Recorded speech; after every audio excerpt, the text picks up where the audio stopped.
स्वागत है closing calls में। और आप हमें देख रहे हैं ईटी नाउ स्वदेश में एसबीआई लाइव स्टूडियो से। मैं विश्वमोहन और हमारे साथ अभिषेक सतव्रतम भी, हम दोनों आज नोएडा स्टूडियो में हैं। चलिए शुरुआत कर लेते हैं क्लोजिंग कॉल्स की। और सबसे पहले बाजार की बात करें तो बाजार आज बेहद ही सीमित दायरे में कारोबार हो रहा है। ग्लोबल बाजारों से भी सीमित संकेत हैं और एक ट्रंकेटेड वीक, छोटा हफ्ता है यूएस मार्केट के लिहाज से देखें तो। और आज भी थोड़े समय के लिए वहां पे ट्रेड होगी। कल थैंक्सगिविंग के मौके पे बाजार बंद थे तो छुट्टियों का हफ्ता वहां पर था। ये तो छोटा हफ्ता था, बहुत ज्यादा क्यूज नहीं है, तो घरेलू बाजार में भी दायरे में कारोबार हो रहा है। निफ्टी अगर देखें तो निफ्टी बहुत ही सुस्त चाल दिखा रही है, लेकिन 26,200 के ऊपर बना हुआ एक अच्छी बात है। निफ्टी बैंक रिकॉर्ड बनाने के बाद अब ये भी यहां पर सपाट कारोबार ही कर रहा है। इसके अलावा कुछ और बड़ी बातों की बात करें तो आज डिफेंस डील से अदानी ग्रुप के शेयर चढ़े हैं। अदानी एंटरप्राइजेज टॉप गेनर है और कंपनी ने अपनी होली ओन जो उनकी जो सब्सिडियरी है Adani defence systems and technology, उसके जरिए एफएसटीसी को एक्वायर किया है। उस खबर से यहाँ पर सपोर्ट मिला है। चुनिंदा ऑटो में आज रफ्तार दिख रही है, जिसमें एमएनएम की बात करें तो 2% से ज्यादा की तेजी दिख रही है और पूरा इंडेक्स भी आज यहाँ पर मजबूती दिखा रहा है। रुपया रिकॉर्ड निचले स्तर पर है, 89 रुपए 48 पैसे तक $1 का भाव हो चुका है। हमने इसी हफ्ते जो लो देखा था, जो 89.49 के लेवल पे क्लोज हुआ था रुपया, और उसी के आसपास वापस से पहुंच चुका है। ये कुछ बाजार की बड़ी बातें हैं। लेकिन चलिए आज के बड़े बजट्स कौन कौन से ऐसे स्टॉक्स है जहां पे ज्यादा एक्शन दिख रहा है। हम जैसा कह रहे थे कि एफएसटीसी में 820 करोड़ में 73% हिस्सा खरीदने की खबर से अदानी डिफेंस सिस्टम ने खरीदा है। उस खबर से आज अदानी एंटरप्राइजेज, अदानी टोटल और अदानी पोर्ट्स, पूरी ग्रुप कंपनियों में आज अच्छी मजबूती यहां पर दिख रही। तो ये कुछ ऐसे स्टॉक्स हैं जो आज के सत्र में काफी बज कर रहे हैं। इसके अलावा ऑटो स्टॉक्स में एमएन के अलावा शामिल देखिए, आयशर मोटर्स देखिए, यहां पर अच्छी खरीदारी तेजी के साथ कारोबार हो रहा है। तो चुनिंदा ऑटो शेयरों में रफ्तार आज के सत्र में काफी अच्छी दिख रही है। तीनों ये स्टॉक्स देखिए 1 से 2% की मजबूती दिखा रहे हैं। लेकिन गेल आज बहुत, गैस अथॉरिटी को देखिए काफी ज्यादा कमजोर है, 5% से ज्यादा की गिरावट दिख रही है। गैस टैरिफ उम्मीद से कम बढ़ोतरी हुई है और लग रहा है कि इसका जो आगे कॉस्ट रिकवरी में इनको वक्त लगेगा, ये चिंताएं यहां पर हावी हुई है और 5% तक ये स्टॉक टूट गया है। लेंसकार्ट और पेटीएम की बात करें तो लेंसकार्ट को जेफरीज ने खरीदारी की राय के साथ कवरेज शुरू की है और पेटीएम पर गोल्डमैन सैक्स की राय आई है और उन्होंने टारगेट को बढ़ाकर 1570 कर दिया है। जो करंट मार्केट प्राइस है उससे करीब करीब 250 रुपए ऊपर का टारगेट दिया है और उसी की वजह से ये दोनों स्टॉक देखिए 2 से 3% दोनों स्टॉक आज के सत्र में तेजी के साथ ट्रेड कर रहे हैं। आज सुदीप फार्मा की लिस्टिंग हुई, प्रीमियम पे लिस्टिंग हुई 23% प्रीमियम की लिस्टिंग के बाद, और अभी भी देखिए 32% की तेजी यहां पर सुदीप फार्मा के शेयर में दिख रही है। तो एक मजबूती के साथ आज के सत्र में कारोबार और एक अच्छी लिस्टिंग कह सकते हैं। रिफिक्स इंडस्ट्रीज एक इंटीग्रेटेड सॉल्यूशंस देती है, कई तरह के वर्टिकल में कंपनी काम करती है। कंपनी को 100 करोड़ का ऑर्डर मिला है और उस ऑर्डर के खबर से 10% तक ये स्टॉक आज मजबूती दिखा रहा है। टैनफैक इंडस्ट्रीज में कृष्णा ऑर्गेनिक्स से 336 करोड़ का ऑर्डर मिला है और इस खबर से इस स्टॉक में भी अच्छी तेजी मिल रही है। तो ये पूरी लिस्ट है जहां पर जो स्टॉक्स काफी ज्यादा बज कर रहे हैं। ये तो ब्रॉडर मार्केट की बात हुई, लेकिन इंडेक्स लेवल पर और सेक्टर स्पेसिफिक क्या कुछ हो रहा है, किस तरह बाजार के एक्शन है, सेटअप कैसा दिख रहा है। अगर आप डेरिवेटिव में ट्रेड करना चाह रहे हैं, इंडेक्स में ट्रेड करना चाहते हैं, तो आपको किन लेवल्स का ध्यान रखना है, ये समझते हैं अभिषेक से। अभिषेक बताइए क्या रीडिंग है, आपने क्या रिसर्च किया है आज? विश्वमन देखिए, बाजार थोड़ा सा ना समय बिताने के लिए तैयार दिख रहा है और आज हमने दिन भर देखा है कि उतार चढ़ाव पर कारोबार हुआ है और कल जो हाईज बने थे निफ्टी पर 26,310 के, आज वो दिन भर में पार हुए नहीं हैं। जो 50-60 अंकों की तेजी थी फिलहाल बाजार ने वो भी गंवा दी है और आप देखेंगे कि लाल निशान में आपको कारोबार होता हुआ नजर आएगा। 100 अंकों की बहुत ही टाइट रेंज है, तो बाजार थोड़ा सा मुझे लगता है कि वेट एंड वॉच के मूड में है। आज आखिरी सत्र भी है, ना सिर्फ इस हफ्ते का बल्कि इस महीने का भी, और हम देखेंगे कि दिसंबर में हम प्रवेश कर जाएंगे। अब आगे सेंटा रैली होती ही नहीं होती वो आगे की बातचीत है, लेकिन यह है कि बाजार अब चला बहुत है तो थोड़ा सा, और हमने ये भी देखा कल के सत्र में विश्वमोहन की जो क्रूशल जो रेजिस्टेंस के जो लेवल है निफ्टी पर 26,300 के, वहां जाकर निफ्टी ठिठक गया और उसके आगे बढ़ नहीं पाया। लास्ट आवर के ट्रेड में तो कल हमने देखा था कि प्रॉफिट टेकिंग आ ही गई थी। आज हम देख रहे हैं कि जो सरकारी बैंक है थोड़े बहुत बाइंग दिखा रहे हैं, लेकिन जो प्राइवेट सेक्टर के जो बैंक हैं आज वहां पर स्ट्रेंथ नहीं है और चूंकि वेटेज उनका ज्यादा है, आईसीसी बैंक हो, एचडीएफसी HDFC बैंक हो, इसके चलते आप देखेंगे कि निफ्टी बैंक तो नीचे आया है, बाजार को भी नीचे खींचने का काम किया है। ऑटो, फार्मा, मेटल में थोड़ी सिलेक्टिव बाइंग है, लेकिन आईटी में हम देख रहे हैं कि सपाट कारोबार होता हुआ आपको दिखाई देगा। Oil and gas, power, real estate, ये भी जो सेगमेंट्स हैं आज थोड़ी नरमी ही दिखा रहे हैं। स्मॉल कैप भी फिर से रिवर्स कर रहा है, आज करीब 0.25% के 0.25% के आसपास की गिरावट है, और निफ्टी मिड कैप जो इंडेक्स है वो भी आपको सपाट कारोबार करते हुआ दिखाई देगा। तो बाजार में थोड़ी सी प्रॉफिट टेकिंग है, 14 महीने के हाइस पर निफ्टी पहुंचने के बाद एक रेंज में है, लेकिन यह है कि कोई ऐसी हमने कमजोरी नहीं देखी है।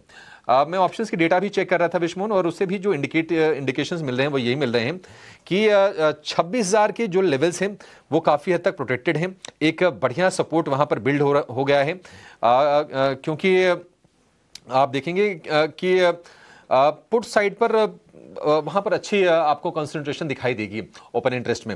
वहीं अगर यहाँ से अगर हम रेजिस्टेंस की बात करें तो 26,300 जब तक पार नहीं होता है तब तक बाजार में आगे की चाल थोड़ी सी मुश्किल दिखाई दे रही है।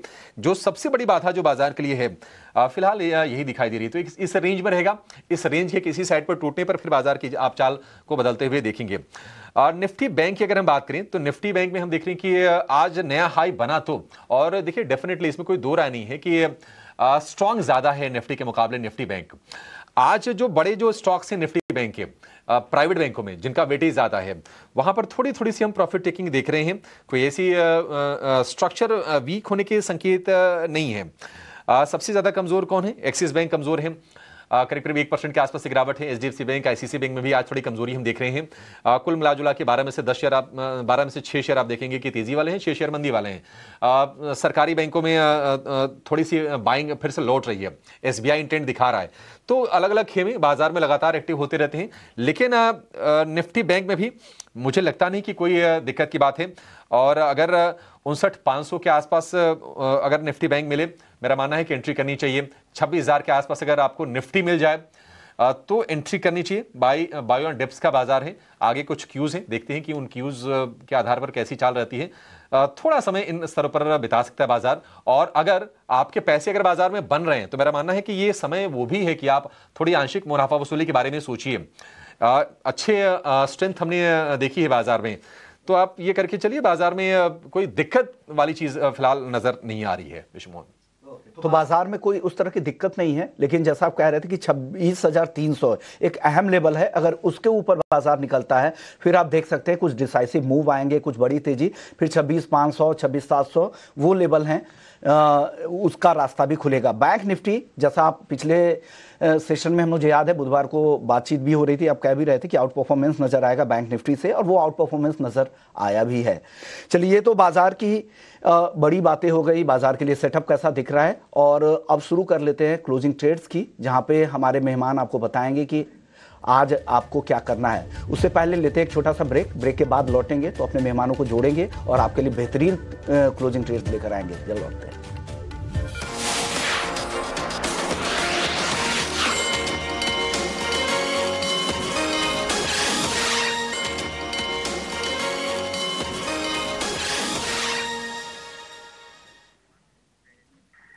ब्रेक के बाद आपका फिर से स्वागत है क्लोजिंग कॉल में। बाजार है एक रेंज में दिशा की तलाश आज करता हुआ। हफ्ते का आखिरी कारोबारी सत्र, ट्रेडर्स भी चाहते हैं कि पोजीशन को कैरी करके ना जाए वीकेंड में। निफ्टी लाल निशान में, 11 अंक नीचे निफ्टी है, 11 अंक ऊपर निफ्टी बैंक है। इससे आप बाजार की दिशा का अंदाजा लगा सकते हैं कि आज किस तरह का कारोबार हो रहा है। और निफ्टी ने अपने कल के हाईस को अटेम्प्ट किया नहीं है, हालांकि निफ्टी बैंक तो आज दिन में नया हाई बनाया है। तो बाजार में आपकी स्ट्रेटजी क्या होनी चाहिए, जरा ये समझ लेते हैं और कुछ बढ़िया ट्रेडिंग कॉल समझते हैं। हमारे साथ एक दिग्गज एक्सपर्ट जुड़ गए हैं, ग्लोब कैपिटल के गौरव शर्मा। गौरव जी, बहुत शुक्रिया आपका समय देने के लिए। गौरव जी, क्या करें बाजार में? क्या इंडेक्स में यहां से फ्रेश बाइंग की सलाह आप देंगे? अगर हाँ तो निफ्टी बैंक में आप क्या चुनेंगे? स्लाइटली बेटर लग रहा है निफ्टी बैंक, इंटेंट दिखा रहा है। अब चूंकि 12 ही शेयर हैं और हमें पता है कि परफॉर्मेंस कैसा, बाकी तो निफ्टी में थोड़ा सा मामला अलग हो जाता है। आपकी राय क्या होगी ये इंडेक्स को लेकर? नमस्कार Abhishek ji, good afternoon to you and good afternoon to Vishnumohan ji as well and to the viewers. बाजार बिल्कुल एक लैकलक्सर ट्रेडिंग सेशन है, कोई खासा मूवमेंट नहीं है, साइडवेज मूव रहा है। सिंस आखिरी मुश्किल से लगभग अब 1 घंटे से और ज्यादा का समय बाकी रह गया है आज के ट्रेडिंग सेशन में, करंट लेवल से बाय करके कैरी कर ले जाने की सलाह नहीं होगी। रादर बेटर है कि अपनी जो लॉन्ग पोजीशन है एक बार शॉर्ट टर्म लॉन्ग पोजीशन को उनको बुक कर लिया जाए। हो सकता है मंडे के सेशन में बाजार में अगर थोड़ी सी नरमी की शुरुआत हो और थोड़ा सा गिरावट के साथ निफ्टी इंडेक्स ओपन होता है तो वहां पे कुछ मौका तराशा जाए, वो ज्यादा बेहतर चीज होगी। बिकॉज परसों के सेशन में एक अच्छी खासी तेजी देखी गई भारतीय बाजारों में। कल के सत्र में भी इंपॉर्टेंट डेवलपमेंट हुई, नए उच्चतम स्तर बने और उसके बाद बाजार में प्रॉफिट टेकिंग का दौर आया। ऑल्दो वहां लगभग फ्लैटिश लेवल पे ही टोन कर रहा है, लगभग उन्हीं लेवल्स के अराउंड ही ट्रेड कर रहा है बाजार, जो कि एक कंसोलिडेशन का संकेत भी दे रहा है। यहाँ से प्रॉफिट टेकिंग नहीं आई है आज के सत्र में, ये भी अपने आप में एक बड़ी चीज है। बट अगर हम सेक्टर परफॉर्मेंस की बात करें, मेजर कंट्रीब्यूटर जिन्होंने कहा है उनकी बात करें, आज सभी के अंदर एक थकान सी नजर आ रही है। Almost all the sector watches जिन्हें भी सेक्टर इंडेक्स है सारे लाल निशान नेगेटिव टेरिटरी में ट्रेड कर रहे हैं या एक फ्लैटिश नोट पे ट्रेड कर रहे हैं। तो सभी चीजों का संकेत इस तरीके से आ रहा है कि वीकेंड पे अभी छेड़छाड़ ना की जाए। सोमवार आएगा, नया सप्ताह नया दिन होगा, आई थिंक उसमें एक नई रणनीति के साथ उतरे तो वो ज्यादा बेहतर होगा। तो नए हफ्ते में नई रणनीति के साथ उतरे तो ज्यादा बेहतर होगा, बजाय इसके कि आप अपनी पोजीशन को, पुरानी पोजीशन को कैरी करें। यह सलाह गौरव जी की तरफ से आ रही है। लेकिन चलिए अब वक्त हो चुका है अगले सेगमेंट का, क्लोजिंग ट्रेड्स का।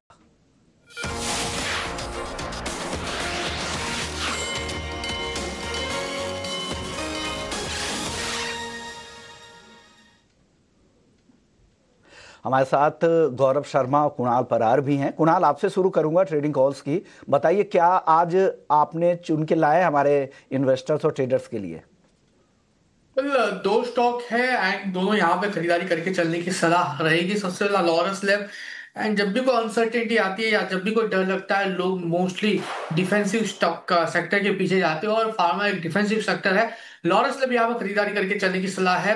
जिस हिसाब से स्टॉक में मोमेंटम है, जिस हिसाब से स्टॉक यहाँ पे ट्रेड कर रहा है, प्रेशर लेवल से लॉरस लैब आप यहाँ पे खरीदारी करके जा सकते हो।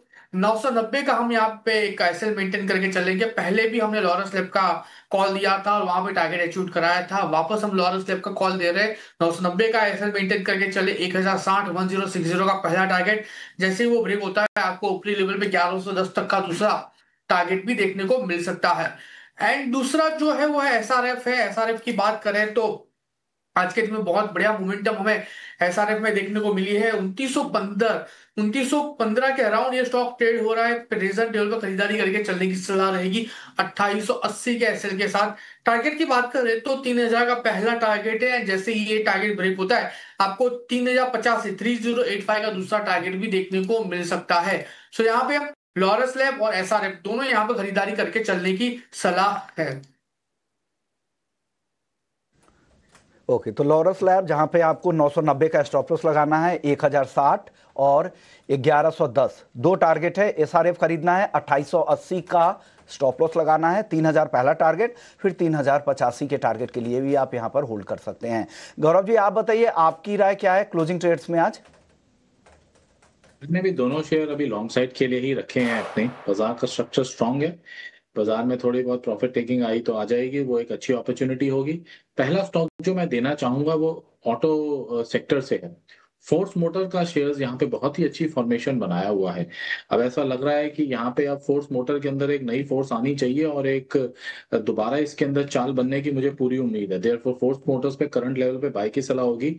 17,838 रुपए का भाव चल रहा है, बाय कर सकते हैं। 17,200 का स्टॉप लॉस और 18,750 के टारगेट्स। जो दूसरा स्टॉक मैंने चुना है वो फार्मा स्पेस से है, ग्लेनमार्क फार्मा। आज के दिन में एक पॉज है, बिल्कुल साइडवेज मूव है, कोई खासा मूवमेंट आया नहीं है। मैं उम्मीद कर रहा हूं अगले सप्ताह में इस शेयर के अंदर तेजी बननी चाहिए, क्योंकि बॉटम के ऊपर शेयर ने अच्छा खासा कंसोलिडेट कर लिया है अपने इंपॉर्टेंट मूविंग एवरेजेस के नजदीक।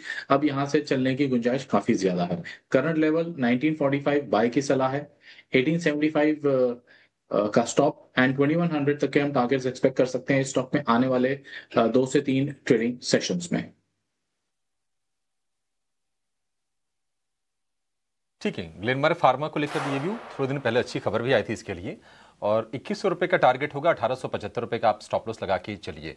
तो हमारे एक्सपर्ट्स का अभी तेजी को लेकर भरोसा बरकरार है और फोर्स मोटर का शेयर काफी टाइम के बाद ये रिकमेंड हो रहा है। टारगेट 18,750 रुपए का, स्टॉप लॉस होगा 17,200 रुपए का। थोड़े बड़े टिकट साइज का ये शेयर है। तो लेकिन ये व्यू फोर्स को लेकर आज बढ़िया तेजी हम शेयर में देख रहे हैं। लेकिन एक शेयर जो बहुत अच्छी रफ्तार से चला था, आज हम देख रहे हैं कि थोड़ा रिवर्सल के संकेत दे रहा है। शेयर है MCX। बेहतरीन रिटर्न इसने जनरेट किए हैं, लेकिन ये 10,000 के नीचे आज ये फिसला है और 4% का एक डीप कट शेयर में आया है। कुणाल जी, आपसे जानना चाहेंगे, गुड आफ्टरनून।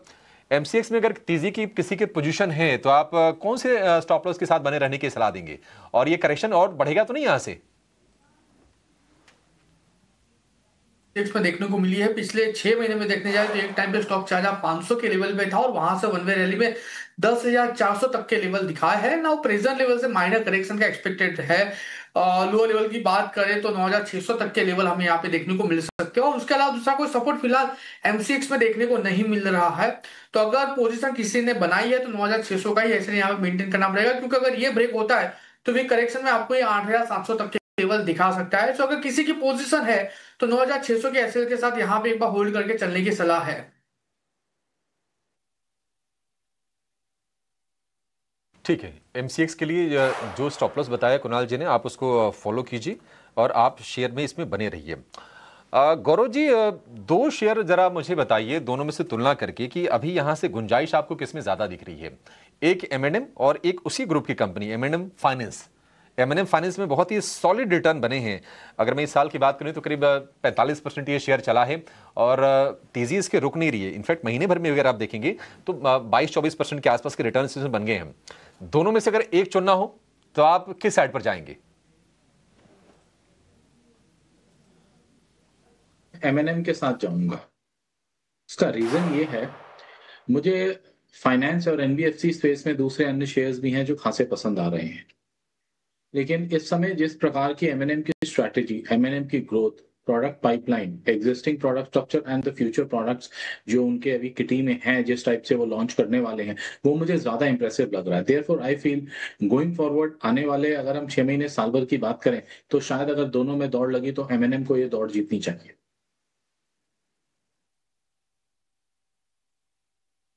तो M&M आपको यहाँ पर ज़्यादा पसंद आ रहा है। लेकिन चलिए, एक और स्टॉक है जहाँ पर आज काफ़ी ज़्यादा गिरावट दिख रही है, वो है पटेल इंजीनियरिंग का। करीब करीब 5% की गिरावट दिख रही है। हमने देखा था कि 20% तक की तेजी आई थी हाल में, 2-3 दिनों की रैली वहाँ पर 20% तक की दिखी थी, लेकिन उसके बाद आज यहाँ पर मुनाफा वसूली दिख रही है। पटेल इंजीनियरिंग को लेकर कुणाल, आपकी राय क्या है? पटेल इंजीनियरिंग को लेके बात करें, जिस हिसाब से पटेल इंजीनियरिंग में मोमेंटम है, जो व्यू यहाँ पे पटेल इंजीनियरिंग पे बन रहा है फिलहाल, आप देखिए स्टॉक में एक अच्छे खासे मोमेंटम कल के दिन में देखने को मिले, लेकिन कहीं ना कहीं आज के दिन में एक प्रॉफिट बुकिंग देखने को मिल रहा है। पिछले 3-4 दिन काफी वॉलेटाइल ये स्टॉक का हमें देखने को मिला है। फिलहाल जो व्यू है टोटली अवॉइड करके चलने का है, कोई खास ऐसे मोमेंटम स्टॉक में हमें देखने को नहीं मिल रही है, तो टाइमिंग के लिए अवॉइड करें, वही सही रहेगा। टाइल स्टॉक है, अभी इस स्टॉक से बचने की सलाह। GMDC, यहां पर हमने देखा था 3 दिनों की रैली के बाद आज यहां पर भी मुनाफा वसूली दिख रही है। गुजरात मिनरल डेवलपमेंट कॉर्पोरेशन की बात कर रहा हूं, GMDC की, और करीब 3% की गिरावट आज के सत्र में 3 दिनों की अच्छी रैली के बाद। क्या यहां पर क्या हो रहा है गौरव जी? GMDC को लेकर क्या राय है? विष्णु जी, कल के सत्र में भी GMDC 577 के अपने एक प्राइस पॉइंट से रिट्रेस होता हुआ थोड़ा नीचे आके बंद हुआ डेज के लो के आसपास, और आज भी वहां से स्लाइड को एक्सटेंड किया है। आई थिंक अभी थोड़ी और गिरावट की गुंजाइश है। 520 तक मुझे ये स्टॉक आता हुआ दिख रहा है। अगर वहां पे आ जाए ये स्टॉक तो बाइंग अपॉर्चुनिटी बनेगी। 480 रुपए का स्टॉप लगा के वहां पे बाय करना चाहिए for targets close to 600-620 odd levels. Dip पे बाय की सलाह है।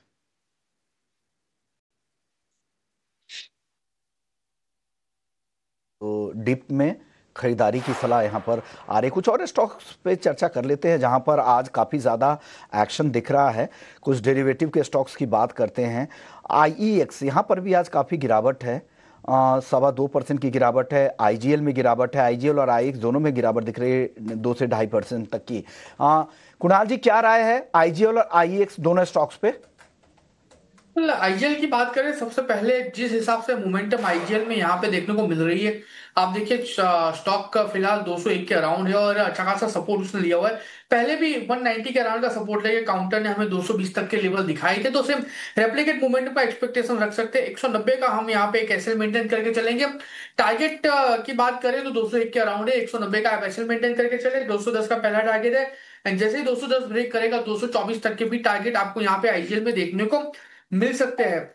एंड आईएक्स की बात करें, फिलहाल आईएक्स 138 के अराउंड है। एक अच्छा खासा करेक्शन आईएक्स में हमें देखने को मिला है। 210 के लेवल से स्टॉक ने हमें गिरावट दिखाई है, लोअर लेवल पे 130। एंड आज के दिन में भी 2% स्टॉक नीचे है। मैं कहूंगा कि इसको टोटली अवॉइड करें, कोई खास मोमेंटम फिलहाल स्टॉक में हमें यहाँ पे देखने को नहीं मिल रही है।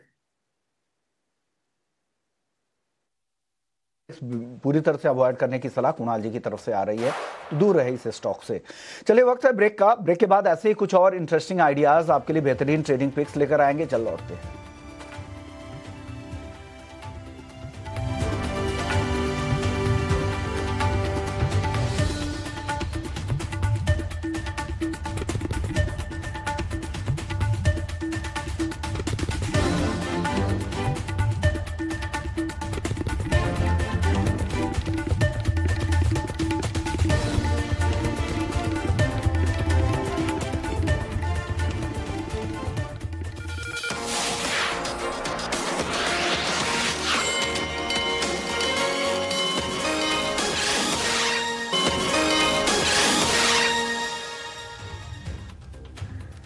ब्रेक के बाद आपका फिर से स्वागत है क्लोजिंग कॉल में। बाजार में हम कोई खास मूव देख नहीं रहे क्योंकि निफ्टी में वही 12-13 अंकों की गिरावट है। निफ्टी बैंक भी साइडवेज ही है, 40 अंकों के आसपास की हल्की तेजी पर कारोबार हो रहा है। और अगर आप एडवांस डिक्लाइन का रेशियो देखेंगे तो थोड़ा सा टिल्टेड है वो मंदी के खिलाड़ियों के पक्ष में। करीब 1550 शेयर हैं गिरावट वाले और करीब 1300 शेयर हम देख रहे हैं कि तेजी के साथ कारोबार कर रहे हैं। तो वहां से भी कोई क्लियर पिक्चर मंदी और तेजी को लेकर मिल नहीं रही है। स्टॉक स्पेसिफिक एक्शन बाजार में भरपूर है और कुछ जो दिग्गज शेयर हैं जो पहले ऑलरेडी चल रहे थे वहां पर लगातार हम एक्शन देख रहे हैं।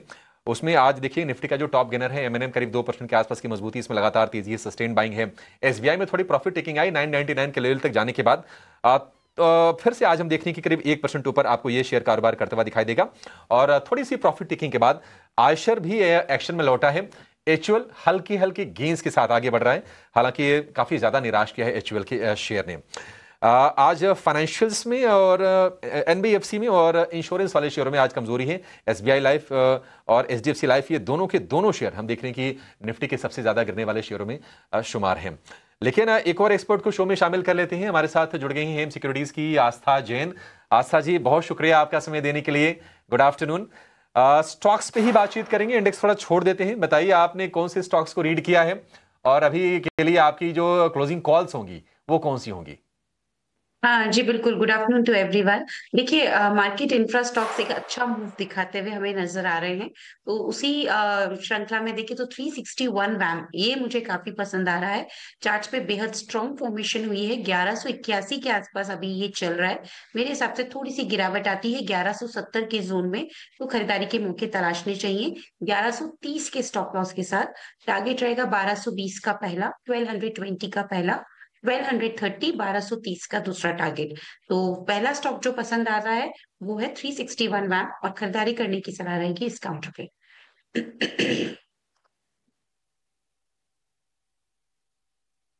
ये दूसरा शेयर? जी बिल्कुल। दूसरा जो स्टॉक पसंद आ रहा है वो हम देख रहे हैं कि जिस तरह से एक फार्मा एक बहुत अच्छा मूव ये सेक्टर दिखा रहा है, तो उसी कड़ी में लॉरस लैब पे नजर बनानी चाहिए। लॉरस लैब बहुत अच्छा मूव आप देखेंगे तो पिछले कुछ ट्रेडिंग सेशन से लगातार अपने 20 डेज एक्सपोनेंशियल मूविंग एवरेज को होल्ड करता हुआ एक आज इसने ब्रेकआउट देने की कोशिश की है।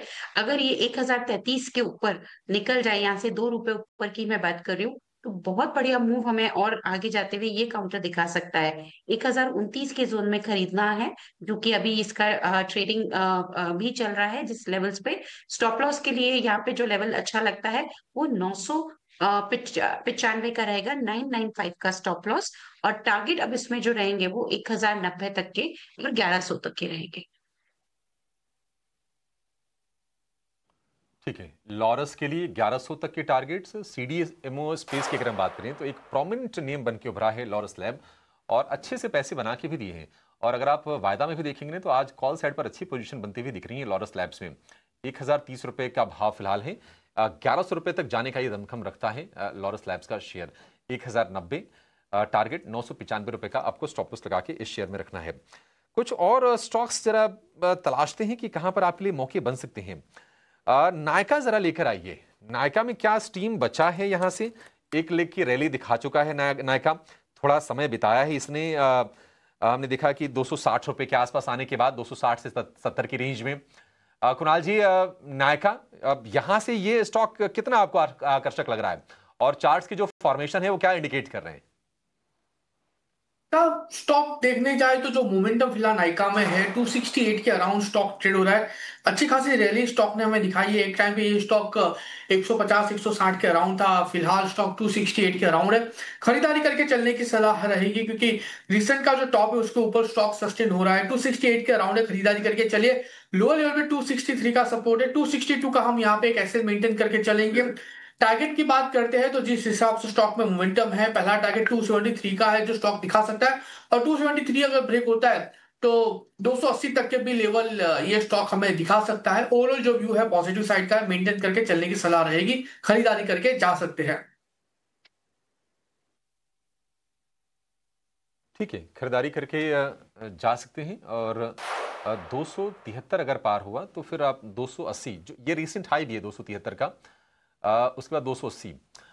और कुछ कुछ स्टेटमेंट आ रहे हैं वाणिज्य सचिव की तरफ से कि यूएस के साथ ट्रेड फ्रेमवर्क पहले तैयार किया जाएगा। साथ ही उन्होंने ये भी कहा है कि ग्लोबल ट्रेड लैंडस्केप में बड़े बदलाव हुए हैं। बाजार सच में इंतजार कर रहा है कि अमेरिका और इंडिया के बीच में ये ट्रेड डील कब तक होगी। आज हम सुबह सुबह बातचीत कर रहे थे समीर अरोड़ा से, उनका भी यही कहना था कि एक हैंगओवर है, अगर ये बीत जाती इवेंट अगर ये, तो फिर बाजार के लिए थोड़ा सा ना क्लैरिटी और हो जाएगी। तो देखते हैं कि अभी इनका ये कहना है कि बायलैटरल ट्रेड एग्रीमेंट के लिए बातचीत चल रही है, ट्रेड फ्रेमवर्क पहले तैयार किया जाएगा। अमेरिका के साथ ज्यादातर मुद्दों को सुलझाने के प्रयास किए हैं, तो पॉजिटिविटी तो निकल के आ रही है। प्रश्न एक है कि जो टैरिफ होगा वो कितना होगा। अभी देखिए 50% का टैरिफ है। अगस्त में जो एडिशनल जो 25% का टैरिफ लगा था, अमेरिका ने लगाया था, तो एक तरह से ट्रेड बिल्कुल अनवायबल हो गया था अमेरिका को, एक्सपोर्ट वगैरह हमारे। तो पहले वो 25% हटे, और उसके बाद एक्सपर्ट्स ये मान रहे हैं कि अगर 15% के आसपास अगर टैरिफ को लेकर एडजस्टमेंट होती है अमेरिका के साथ में, तब तो एक थोड़ा सा पॉजिटिव होगा। अदरवाइज थोड़ी सी ना चिंता की बात रहेगी बाजार में। लेकिन एक राय जरा आपसे इस पर चाहिए आस्था जी। जरा बताइए कि आप क्या उम्मीद करके चल रही हैं ट्रेड के फ्रंट पर? कितनी टैरिफ होगी तो बाजार निराश नहीं होगा? देखिए, बिल्कुल ट्रेड के फ्रंट पे सबसे बड़ी न्यूज तो यही होगी कि ट्रेड डील होगी, क्योंकि मार्केट को बेसब्री से उसका इंतजार था। तो सबसे पहले तो मैं ये मानती हूँ कि अगर ट्रेड डील हो गई और वो भी अगर खबर आती है तो मार्केट उसको पॉजिटिव वे में लेगा। दूसरी तरफ हमने जिस तरफ से देखा कि हमारे पे एक्सेप्शनली हाई टैरिफ यहाँ पे लगे थे जो कि 50% तक ही थे, जबकि हम पहले उस दायरे में नहीं आ रहे थे। तो मुझे लगता है कि अगर वो जो एक्स्ट्रा लगाया गया था और जिसके पीछे के कारणों में ये भी बोला गया था कि रशियन ऑयल को इम्पोर्ट ना करें इंडिया, तो मुझे लगता है कि जो पहले की दरें थी अगर वहां तक भी आता है तो मार्केट एक बार थोड़ा सा उसे लेके भी थोड़ा जिसे कहते हैं रिलैक्स होगा। ऑल्दो वो भी रेट्स हाई थे, जहां तक मुझे लगता है कि वो रेट्स भी ऐसा नहीं था कि बहुत कम थे, लेकिन अगर वहां तक भी जो 25% की टैरिफ्स की हम बात कर रहे हैं वहां तक भी आते हैं तो अच्छा रहेगा। बाकी मैं तो यही चाहूंगी कि कम से कम टैरिफ लगे और 10% के अगर हम उसमें आ जाए ब्रैकेट में तो वो बेस्ट डील हो सकती है। आस्था जी, ये तो थोड़ा ज्यादा हो गया। मुझे लगता नहीं कि 10% पर एग्रीमेंट बन पाएगा। अगर ये हो गया आपके मुंह में घी शक्कर, फिर तो मतलब बाजार यहां से कुलांचे भरने के लिए तैयार हो जाएगा। बाजार के लिए एक और जो चिंता है नियर टर्म में, वो है रुपए में वीकनेस। और ये चिंता की बात इसलिए भी है कि अगर आप एशियन करेंसीज को देखेंगे, जितने भी एशियन करेंसीज हैं उसमें वीकेस्ट करेंसी है रुपया। और करीब $1 का भाव $89.5 के आसपास के हैं। तो ये कमजोरी क्यों है? हाल फिलहाल हमने देखा था कि आरबीआई ने इंटरवीन भी किया था, थोड़ा सा स्टेबल हुए, आज फिर से अर्ली ट्रेड में गिरावट बढ़ी रुपए में 89.47 प्राइस आपकी स्क्रीन पर डॉलर का। विश्वमोहन जरा बताएंगे कि क्या इक्वेशंस बन रहे हैं और क्या यहां से हम रिकवरी की उम्मीद करें या फिर ये प्रेशर और बिल्ड होगा?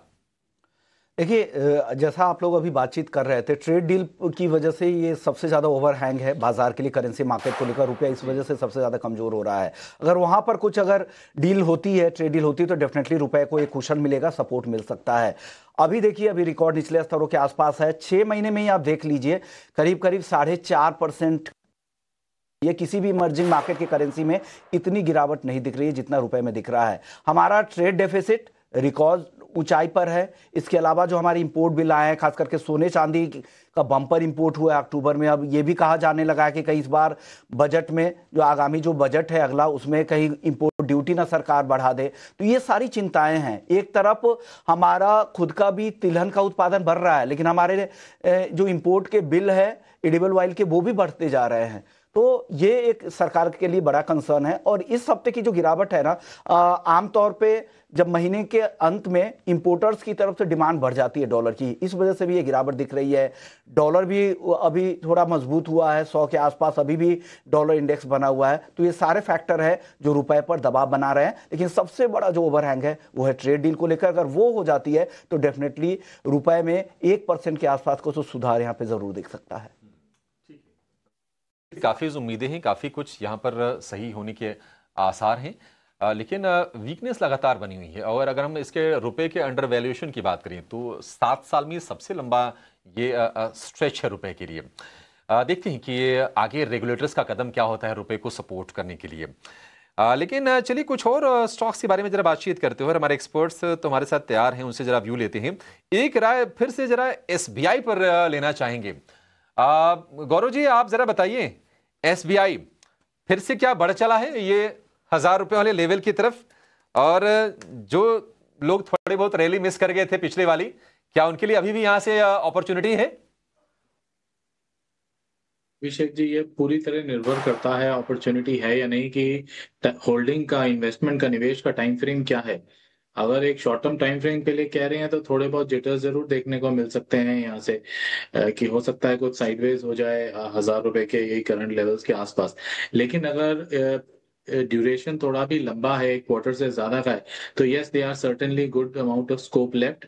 हमारा एक लॉन्ग टर्म आउटलुक पॉजिटिव है PSU बैंक्स में, खासकर top 4 of the largest PSU banks.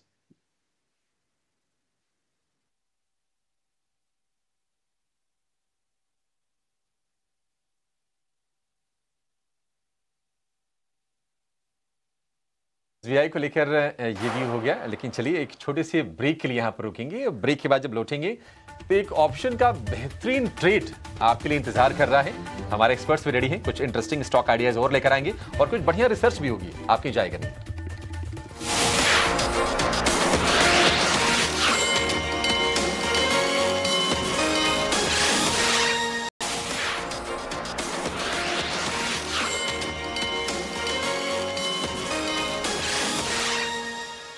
Break के बाद आपका स्वागत है और आप देख रहे हैं क्लोजिंग कॉल्स। बाजार की चाल एक बार देख लेते तो बाजार काफी सुस्त नजर आ रहा है, लेकिन ब्रॉडर मार्केट में कुछ एक्शन जरूर दिख रहा है।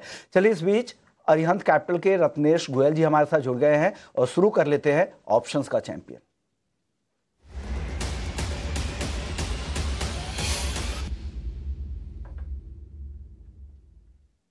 रत्नेश जी बताइए, ऑप्शंस मार्केट में कहां आपको मौके दिख रहे हैं? आपकी तरफ से क्या कॉल है? नमस्ते सभी दर्शकों को मेरा नमस्कार, गुड आफ्टरनून। मुझे ऐसा लगता है यहाँ पे स्ट्रक्चरल ब्रेकडाउन काइंस में डबल टॉप का यहाँ पे ब्रेकडाउन देखने को मिल रहा है। तो काइंस में थोड़ा सा यहाँ पे पुट लेने की सलाह रहेगी 5400 का 150 रुपए के आसपास में 110 रुपए का स्टॉप लॉस लगा के। जो टारगेट बन सकता है 225 रुपए का, जो मैक्सिमम लॉस हो सकता है 4000 का, प्रॉफिट जो बन सकता है 7500 रुपए का। तो केन्स टेक्नोलॉजी 5400 के स्ट्राइक की पुट खरीदनी है 150 पे, टारगेट है 225 का, स्टॉप लॉस 110 का। इस ऑप्शन से जुड़ा हुआ कोई डिस्क्लेमर है क्या रत्नेश जी?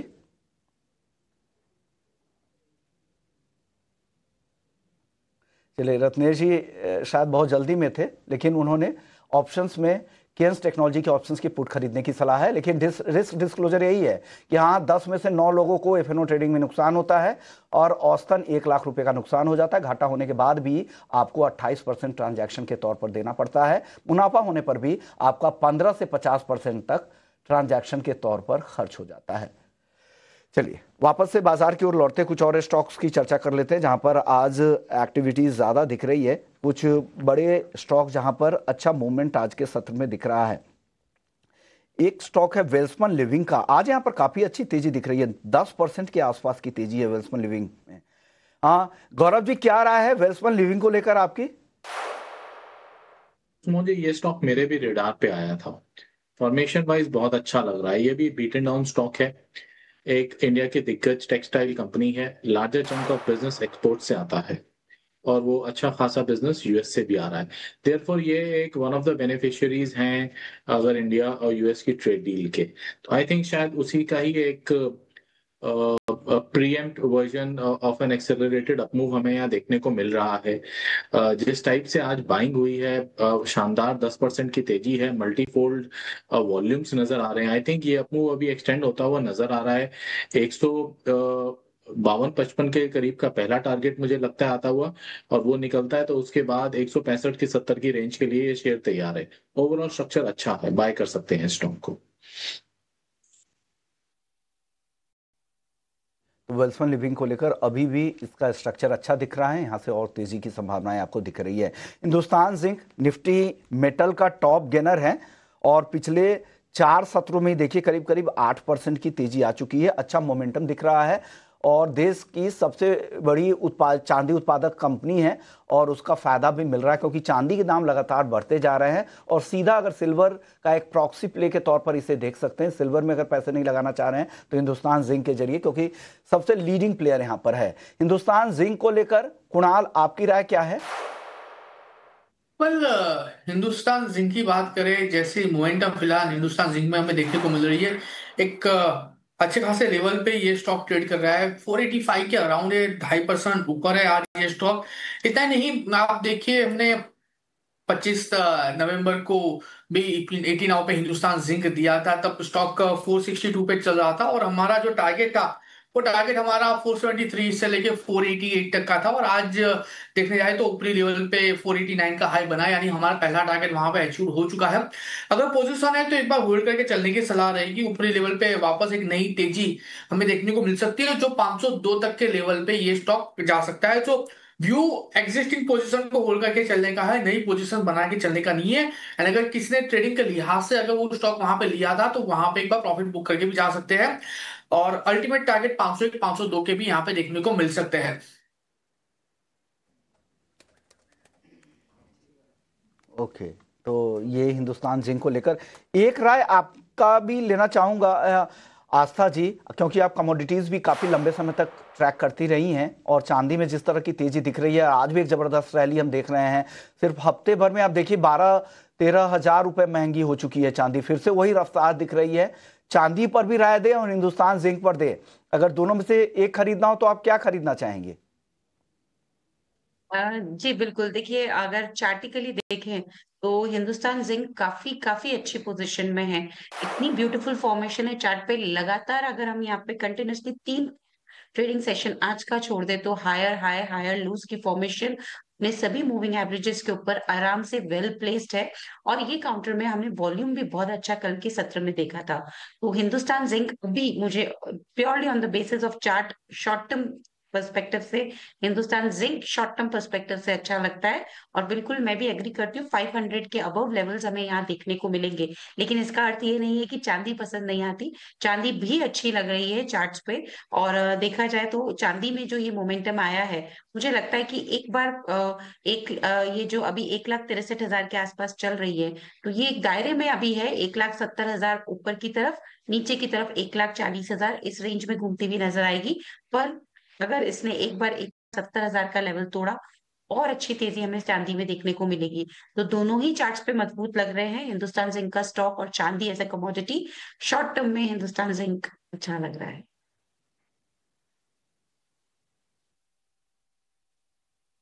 राय मिल गई और हिंदुस्तान जिंक पर भी राय मिल गई। और विश्वमोहन देखिए, आस्था जी ने छोड़ा नहीं है कि कमोडिटीज ट्राई करती थी, अभी भी ट्राई कर रही हैं। और ये एनालिसिस बताती है कि नहीं, जितनी नज़र उनकी इक्विटी पर है, बराबर की नज़र उनकी कमोडिटीज पर लगातार बनी हुई है। तो हिंदुस्तान जिंक के साथ साथ चांदी पर भी राय आपके लिए मिल गई। फार्मा में एक और जरा शेयर लेकर आइए, इप्का लैब। वैसे अगर आप देखेंगे तो इसने अंडर परफॉर्म किया है, लेकिन Q2 के जो नतीजा है वो काफ़ी अच्छा है। और उसके बाद हमने देखा कि शेयर ने थोड़ी रफ्तार पकड़ी। आज इप्का लैब में करीब करीब 4% के आसपास के गेंस हैं। और वीक मार्केट में भी आप देखेंगे कि इसमें वॉल्यूम भी अच्छे हैं और ये डे हाई के आसपास जाता हुआ दिखाई दे रहा है। इप्का लैब को लेकर गौरव जी, आपका व्यू? बॉटम आउट होने के तो संकेत पहले आ गए थे, लेकिन क्या अब यहां से ब्रेकआउट के संकेत आ रहे हैं शेयर में? बिल्कुल अभिषेक जी, यहाँ से फॉर्मेशन अच्छी है। काफी दिनों के indecisive sideways to negative trading के बाद आज पहला सत्र हमें मिला है जहां पे ये स्टॉक के अंदर एक स्ट्रॉन्ग अपमूव दिखाई दे रहा है। 4% के गेन है, वॉल्यूम बैक अपमूव है। यहाँ से ये एक परफेक्ट कैंडिडेट और परफेक्ट स्ट्रक्चर है एक बीडीएसटी ट्रेड के लिए। 1450 के अराउंड ये स्टॉक ट्रेड कर रहा है। बीडीएसटी पोजीशन बनानी हो तो 1410 के स्टॉप के साथ 1500-1520 के टारगेट्स के लिए इस शेयर को चुना जा सकता है। ठीक है, 1500-1520 के टारगेट के लिए इप्का लैब को आप चुन सकते हैं, ये व्यू है। एक बार जरा निफ्टी बैंक के स्टॉक्स पर जरा नजर डालिए। आप देखेंगे कि एचडीएफसी बैंक सपाट है, 1010 रुपए के आसपास के प्राइसेस हैं, उसका कोई खास असर नहीं। जो प्रेशर बना रहे हैं स्टॉक वो एक्सिस बैंक और आईसीसी बैंक ही हैं जो नेगेटिव साइड पर हैं। अदरवाइज सरकारी बैंकों के शेयर में अच्छी रौनक है। एसबीआई 1% ऊपर, इसके अलावा हम देख रहे हैं कि बीओबी में तेजी है। प्राइवेट वालों में बंधन बैंक और कोटक बैंक के शेयर में भी आज हम तेजी देख रहे हैं। बंधन बैंक शुरुआत में चला ज्यादा, लेकिन ऊपरी स्तरों से देखिए फिर से हल्का हो गया और ये दिक्कत पुरानी है बंधन बैंक जैसे बैंक्स की। 190-200 रुपए के रेंज में आई थिंक ये शेयर गया था और वहां से रिवर्स करके ये 150 रुपए के आसपास आके अब ये स्ट्रगल कर रहा है। खबर तो आज पॉजिटिव थी कि 7,000 करोड़ रुपए के अपने एनपीए ये एसेट रिस्क कंस्ट्रक्शन कंपनीज को बेच रही है बैंक ये, लेकिन स्ट्रेंथ नहीं आ पा रही है बंधन बैंक में। बंधन बैंक पर आस्था जी, आपका व्यू क्या करना चाहिए? जी बिल्कुल, देखिए आपने सही बोला, स्ट्रेंथ नहीं आ रही है और ये अपने सभी मूविंग एवरेजेस से एकदम नीचे ट्रेड कर रहा है। लास्ट 2 दिन का हाई जो ये 150 के आसपास बना रहा है, ये वहां से बार बार नीचे की तरफ आता है, यानी कि 150 का स्तर तोड़ने में इसे डिफिकल्टी हो रही है। मुझे लगता है जब तक 150, 154 के ऊपर ये नहीं निकल जाता, तब तक इसमें वापस से एक स्ट्रेंथ हमें देखने को नहीं मिलेगी। तो अगर किसी को बाइंग लेनी है तो एक बार 154 के ऊपर के क्लोज देना ये चालू करे तो इसमें बाइंग कॉल इनिशिएट करें। इन स्तरों पे थोड़ा सा अर्ली हो जाएगा बाइंग करना, लेकिन लिया हुआ है तो उन्हें क्या करना है, जिन्होंने लिया हुआ है वो बिल्कुल बने रह सकते हैं 147 के स्टॉप लॉस के साथ। 147 के स्टॉप लॉस के साथ आप शेयर में बने रहिए। एक शेयर काफी लंबे समय से कुणाल जी मैंने डिस्कस किया नहीं है उसके बारे में, जी एंटरटेनमेंट का। 100 रुपए के नीचे गया, फिर ऊपर आया, फिर से हमने देखा कि डिप किया। आज थोड़ी सी स्ट्रेंथ है, लेकिन ये कि लंबे समय का ये अंडर परफॉर्मर ये स्टॉक है जी एंटरटेनमेंट का। कैसे गाइड करेंगे ट्रेडर को इस तेजी को देखकर? क्या मन में आपके विचार आ रहे हैं? सर विचार तो यही आ रहा है कि प्रेशर लेवल पे लॉन्ग पोजीशन आपको इनिशिएट करके चलना चाहिए। नो डाउट आज 4% ऊपर है, ऊपरी लेवल पे 105 तक के हाई भी लगाए है और अभी 102 के अराउंड है, लेकिन बॉटम फॉर्मेशन यहाँ पे लग रहा है हो गया है। प्रेशर लेवल पे खरीदारी करके चलने की सलाह रहेगी। लोअर लेवल पे हम यहाँ पे जो एसएल मेंटेन करके चलेंगे वो 96 का रहेगा। फिलहाल स्टॉक 102 के अराउंड ट्रेड कर रहा है, 96 का एक एसएल मेंटेन करके चले। टारगेट की बात करें तो 107 का पहला टारगेट 107 है, जैसे ही ब्रेक होता है 115 तक के भी टारगेट यहाँ पे हमें देखने को मिल सकते हैं। सो प्रेजेंट लेवल पे ही खरीदारी करके चलने की सलाह 96 के एसएल के साथ रहेगी।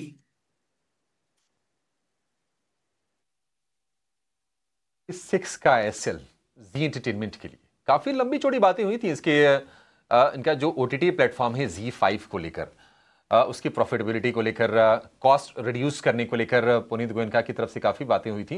लेकिन अभी भी आप देखेंगे कि इसका जो 52 वीक हाई है वहां तक जाने के लिए 50% शेयर को चलना पड़ेगा। लंबा सफर है जी एंटरटेनमेंट के लिए। आज तेजी तो हो रही है, बट ये कि ये रह रह के कभी कभार तेजी बन जाती है शेयर में। एक काम करते हैं, एक छोटे से ब्रेक का वक्त हो गया है। ब्रेक के बाद अब तक बाजार में आज क्या हुआ है इसका लेखा जोखा जरा लेंगे, 2-2.5 मिनट में समझेंगे कि एक्शन क्या रहा है आज खास तौर से मार्केट रेट्स भी छोटे से ब्रेक के बाद, और BTST SCBT के ट्रेड्स भी लेंगे, आप एंजॉय करेंगे।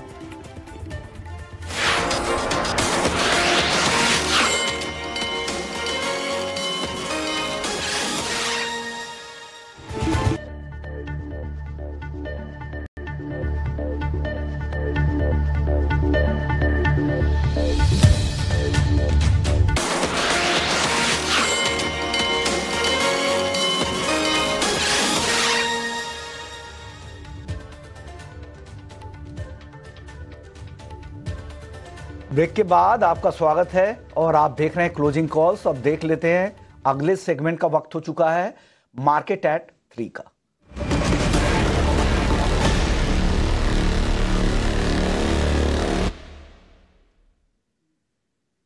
चलिए, मार्केट एट 3 में हम वैसे सारे स्टॉक्स की पूरी लिस्ट बताते हैं जहां पे सबसे ज्यादा एक्शन दिख रहा है खबरों की वजह से या जहां पे वॉल्यूम की वजह से। वो तमाम ऐसे बजट्स की लिस्ट लेकर रविंद्र हमारे साथ जुड़ गए हैं। रविंद्र, बताइए वो कौन सी लिस्ट है आज? जी बिल्कुल, यहाँ पे अगर हम सबसे पहले बात करें निफ्टी 50 इंडेक्स की, तो यहाँ पे निफ्टी 50 इंडेक्स में जो काफ़ी वोलेटिलिटी देखने को मिल रही है। यहाँ पे कल निफ्टी ने अपना ऑल टाइम हाई टच किया था, लेकिन आज जो है इसमें काफ़ी वोलेटिलिटी देखने को मिल रही है और फ्लैट जो है ट्रेड होता हुआ नजर आ रहा है, लेकिन अभी भी जो है 26,200 मार्क के ऊपर जो है ट्रेड कर रहा है। अब बात करते हैं कुछ सेक्टर और स्टॉक स्पेसिफिक की, तो सबसे पहले अगर बात करें आज ऑटो सेक्टर में यहाँ पे थोड़ी तेज़ी देखने को मिल रही है। यहाँ पर M&M, एक्साइड इंडस्ट्रीज, संवर्धना, मदरसन, यहाँ पे इन स्टॉक्स में जो है काफ़ी तेज़ी देखने को मिल रही है। यहाँ पर मंथली ऑटो सेल्स के पहले जो है ऑटो सेक्टर में तेज़ी देखने को मिल रही है। मेटल स्टॉक की बात करें तो आज यहाँ पे मेटल स्टॉक में भी जो है एक्शन देखने को मिल रहा है, काफ़ी यहाँ पे जो है तेज़ी देखने को मिल रही है ओवरऑल मेटल सेक्टर में। यहाँ पर हिंदुस्तान जिंक, अडानी एंटरप्राइज और वेदांता, इन स्टॉक्स में जो है काफ़ी तेज़ी देखने को मिल रही है मेटल स्पेस से। वॉल्यूम बजर्स की बात करें तो यहाँ पर वॉल्यूम बजर्स में भी जो है काफ़ी यहाँ पे जो कुछ स्टॉक में जो है काफ़ी वॉल्यूम देखने को मिल रहा है। यहाँ पर रिफेक्स इंडस्ट्री स्टॉक्स में जो है काफ़ी वॉल्यूम देखने को मिला है और स्टॉक में अच्छी खासी तेज़ी भी देखने को मिल रही है। यहाँ पर कंपनी को 100 करोड़ का ऑर्डर मिला है, जिसके चलते इसमें एक्शन देखने को मिला है। यथार्थ हॉस्पिटल की बात करें तो यहाँ पर यथार्थ हॉस्पिटल में जो है काफ़ी गिरावट देखने को मिल रही है आज के सेशन में, और इसी के साथ साथ वेल्सपन लिविंग, आज वेल्सपन लिविंग में जो है काफ़ी तेज़ी देखने को मिल रही है। अब बात करें कुछ ऐसे स्टॉक की जो खबरों के दम पर और ब्रोकरेज के दम पर जो है आज एक्शन में, तो सबसे पहले सीगल इंडिया की बात करते हैं, जहाँ पर सीगल इंडिया में जो है काफ़ी यहाँ पे तेज़ी देखने को मिल रही है, जहाँ पर उसके पीछे जो रीज़न है कि कंपनी जो है L1 बिडर इमर्ज होता हुआ नजर आ रहा है Madhya Pradesh road development corporation के लिए, और प्रोजेक्ट का जो कॉस्ट है 1089 करोड़ का है। प्रीवी स्पेशलिटी की बात करें तो यहाँ पर हम ब्रोकरेज के चलते प्रीवी स्पेशलिटी फोकस में, जहाँ पर मोतीलाल ने अपनी रिपोर्ट निकाली है और उन्होंने इनिशिएट किया है कवरेज बाय रेटिंग के साथ, और टारगेट प्राइस जो है 3960 का रखा है, जिसके चलते स्टॉक में जो है 3 से 4% के आसपास की तेज़ी देखने को मिल रही है। पेटीएम की बात करें तो यहाँ पे पेटीएम में भी आज काफ़ी तेज़ी देखने को मिल रही है। यहाँ पर गोल्डमैन सैक्स ने स्टॉक को जो है अपग्रेड किया बाई रेटिंग पर, जो उन्होंने पहले न्यूट्रल रेटिंग दी थी, और टारगेट प्राइस जो है 705 से बढ़ाकर जो है 1570 का रखा है। तो गोल्डमैन जो है 100% से ज़्यादा का जो अपसाइड देखता है पेटीएम में। आखिर में बात करेंगे टाइनफैक्ट इंडस्ट्री, जहाँ पर टाइनफैक्ट इंडस्ट्री में भी जो काफ़ी तेज़ी देखने को मिल रही है। यहाँ पर कंपनी ने जो है कॉन्ट्रैक्ट साइन किया है कृष्णा ऑर्गेनिक्स के साथ, और इसका जो इस ऑर्डर की जो वैल्यू है 336 करोड़ की, जिसके चलते टाइनफैक्ट इंडस्ट्री में भी जो है काफ़ी तेज़ी देखने को मिल रही है। ओके, शुक्रिया रविंद्र, ये पूरी डिटेल्स लेकर आने के लिए। सारे स्टॉक्स है जहां पर जो आज काफ़ी ज़्यादा बज कर रहे हैं, लेकिन इस बीच हमारे दो और मेहमान जुड़ गए हैं। हमारे साथ अमोल आठवले हैं कोटक सिक्योरिटीज से, और एक्सिस सिक्योरिटीज से राजेश पालविया जी भी जुड़ गए हैं। गुड आफ्टरनून आप दोनों को।